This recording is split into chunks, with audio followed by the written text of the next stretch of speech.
안녕하세요. 생존 가이드 코나입니다. 네, 오늘 뉴스에 우려하던 게 터졌습니다. 러시아의 푸틴이 우크라이나에 이제 침공 명령을 내렸다고 하죠. 이 사태가 더 확산이 되었고 대만 또 한반도까지도 이 전파될 수가 있는 정말 큰 문제가 될 수 있기 때문에 우리도 대비해야 되겠습니다. 자, 그중 가장 쉽고 또 중요한 게 바로 우리 가족의 비상식량들을 준비하는 거죠. 재난이나 전쟁 시를 대비한 이 비상식량으로 통조림이 최고죠. 평소 값싸고 또 평소 자주 먹던 것들이라 익숙하고요. 또 무엇보다 오래 갑니다. 참치캔 같은 경우는 5년에서 7년까지도 유통기한이 되고요. 마트에 가면 참치캔 외에도 정말 다양한 종류의 통조림들이 있기 때문에 구경하시고 골고루 사두셨으면 좋겠습니다. 깻잎이나 또 콩자반 같은 이런 반찬 통조림들도 의외로 많이 있기 때문에 그런 것들도 좋죠. 하지만 통조림 중에 의외로 오래 보관하기 힘들고 또 문제가 생긴다는 것 아시는 분 아시죠? 자, 오늘 여기에 대해서 한번 얘기를 해보도록 하겠습니다. 자, 첫 번째로 안 좋은 통조림. 자, 1등 바로 양념된 통조림입니다. 자, 이런 이제 고추 참치 같은 것들이죠.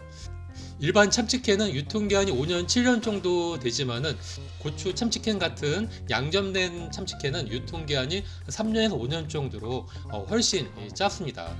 일반 참치는 순전히 살코기만 들어갔지만은 이런 고추 참치 같은 경우는 맛을 내기 위해서 이 안에 엄청나게 많은 소금과 고추 또 양념, 조미에 또 각종 첨가물들이 왕창 들어간 거죠. 물론 캔을 만들 때 푹 삶아서 고온으로 멸균을 하게 되지만은 이게 장기간 보관이 되다 보면은 몇 년 안 돼서 이 안에 있는 내용물들이 이제 부패하고 상하고 좀 가스가 생겨서 터지는 경우도 나오게 됩니다. 생각보다 오래 못 가게 되는데 아마도 그 안에 소금과 각종 양념, 이 첨가물들이 화학 반응을 해서 그런 것 같습니다. 고추 참치 외에도 고등어 통조림, 또 꽁치 통조림 같은 것들도 있죠. 저의 재난시대 생존법 책에도 제가 보관하면서 그렇게 겪게 된 정말 그 슬픈 경험과 사진들을 올려놨었는데요. 제가 장롱 위에다가 이 꽁치 통조림을 몇 박스를 넣어놨는데 이게 더운 여름에 대폭발 일으켜갖고 방 안에 막 그 빨간 양념들이 다 퍼지고 묻은 정말 그 황당한 그런 일도 있었는데요. 물론 3년 정도 단기 보관만 한다 하면은 이런 양념 통조림도 괜찮습니다. 이런 고추 통조림 외에도 꽁치라든가 고등어 통조림 같은 것들도 좋은데요. 일단 맛은 참 좋죠. 하지만 대신 빨리 소모해야 되겠습니다. 자, 안 좋은 통조림 두 번째로 바로 캔 뚜껑이 금속 캔이 아니라 얇은 은박이나 알루미늄 호일로 된 통조림입니다. 요즘에는 이지캔 방식이라고 해갖고 손으로 잡아 당기면은 쉽게끔 이게 벌어지도록 개량돼서 나온 것들이 많이 있는데요.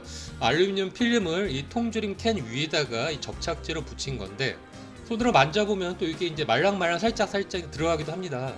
이 통조림 같은 것도 여러 개 한꺼번에 왕창 가방에 때려놓고 이걸 들고서 이동을 할 때 이렇게 통조림끼리 부딪히고 찍혀서 이쪽 뚜껑이 찢어지거나 혹은 구멍이 뚫려갖고 국물이 줄줄 새거나 또 쉽게 상할 수가 있는 것들이죠.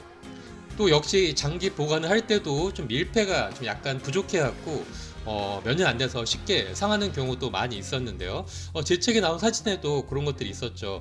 이렇게 안에서 먼저 부패해갖고 가스가 생겨서 이 뚜껑이 밖으로 부풀어 올라갖고 동그랗게 공처럼 심하게 부풀어 오른 경우도 있었는데요. 이렇게 이지캔 방식 통조림은 한 3, 4년 단기 보관은 괜찮지만은 5년 이상 장기 보관에 좀 부족하고요. 장기 보관할 때는 일반 철캔으로 된 일반 통조림이 좋겠습니다. 자, 안 좋은 통조림 세 번째로 바로 이런 이 과일 통조림을 들 수가 있겠는데요. 비상식량이라고 해갖고 참치캔 같은 한두 개 정도만 왕창 사놓게 되게 되면은 안 됩니다. 사람은 한두 가지만 오래 먹고는 금방 물려갖고 나중에 더 이상 먹기가 힘든데요. 야, 배고플 때 이거 배부른 소리냐? 자, 이렇게 말할 수 있는데, 자, 그건 아닙니다.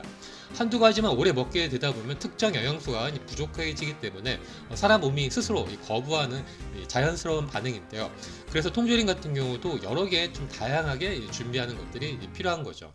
재난 시에 상큼한 과일을 먹으면 정말 힘이 날 수 있겠죠. 그럴 때 이런 과일 통조림 같은 것들이 아주 좋은 대안이 될 수가 있는데요. 하지만 이것도 생각보다 유통기한이 짧다는 것 알아야 되겠습니다. 특히 시큼상큼한 과일 통조림 같은 경우 더 그런데요. 바로 파인애플이나 사과 또 이렇게 복숭아 이런 것들이죠. 이 과일에는 자체 산이 있어서 시큼한 건데요. 이게 오랫동안 보관하게 되면은 통조림 안에 이 철캔을 부식시켰고 나중에는 이게 구멍 날 정도예요. 문제는 이거 하나만 그러면 별 문제가 아닌데 다른 대부분의 통조림들 다 같이 모아서 보관하기 때문에 여기서 이 통이 구멍이 나왔고 국물이 새게 되면은 그 옆에 있는 다른 통조림까지도 다 오염이 돼서 먹지 못하고 이제 버려야 되게 되는 그런 문제가 생기기 때문입니다.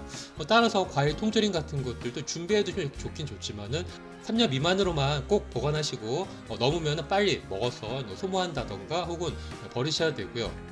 또 통조림이 만약 구멍이 나갖고 새거나 오염되지 않도록 참치캔은 참치캔, 또 과일캔은 과일캔 이렇게 따로 모아서 비닐로 잘 감싸서 이렇게 보관하셔야 되겠습니다. 장기 보관 식품은 이 캔으로 된 통조림과 유리로 된 병조림, 또 그 외에 3분 요리 같은 은박 파우치로 된 레토르트 식품, 그 외에 비닐 한 장으로만 딸랑된 라면 같은 그런 여러 가지 포장들 각기 좀 다른 경우가 많이 있는데 다들 장단점이 확연합니다.